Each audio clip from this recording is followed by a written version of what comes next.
there's a few different pillars to like a superhero story, right? You've got the costume, you've got the powers, you've got the character's journey, but you've also got the action sequences, right? I think this is still up there in terms of how intense and creative and well-made the action sequences are, right? Even though there's very little in the way of superpowers, they managed to make every action scene different, right? We've got the cargo ship scene where he's got this fight with Bedrock, I think it is. That is just very intense, right? Very highly choreographed and it's just two people in a room kicking each other. But it's very high intensity, and you can believe that these are two people who are beyond, like slightly beyond what regular people can do, right? And then you've got the Fury car chase, where it's not only a car chase, but we also get to showcase how resourceful Nick Fury can be when he's backed into a corner, right? Which is great. The way he doesn't panic, the way he has like 5 different contingency plans, and the corrupt SHIELD agents or the Hydra agents take one offline after the other, and he has to figure out how to respond and how to adapt and stuff like that. Then we've got the famous elevator scene, which is still great. It's just 6 people in about 2 square meters, and it's still an intense fight scene. And like this suspense where they build up, where they slowly surround him and cut off his escape. And you have this very intense close quarter fight scene that ends with him jumping out of an elevator and landing 100 meters down, like bursting through the glass ceiling. I don't know if that's a metaphor where he bursts through the glass ceiling. I don't think that applies, but still.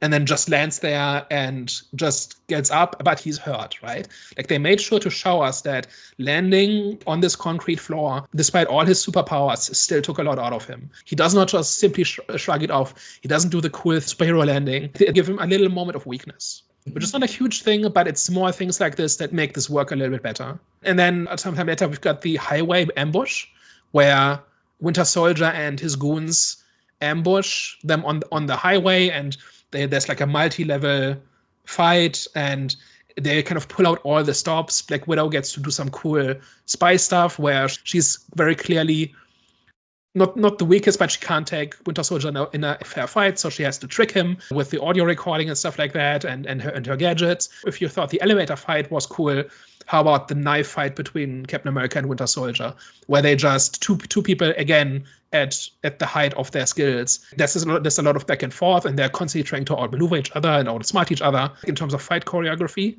it's up there. Like I'll take that over a CGI fest with energy bolts any day, right? Like it's just so intense.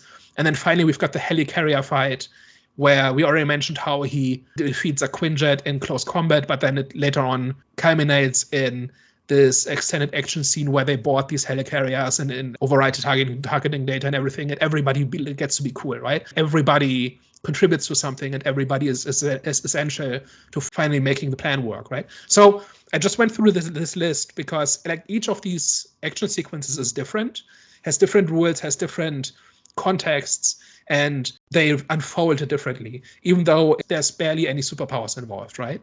So I just wanted to mention this because this is one of those things I think we've talked many times about how underwhelming and boring a lot of modern superhero movies are, where it's just energy bolts and maybe some punches, but there's very little creativity and intensity and distinctiveness in how these fight sequences are made, right?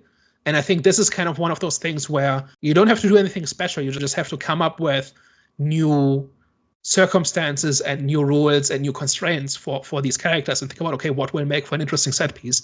And they do it like 6 times in this movie, which is about 7 more than most mediocre superhero movies. This is kind of what I show up for, like amongst other things. But this is one of the things I want to see in a superhero movie. And this movie just delivers it over and over.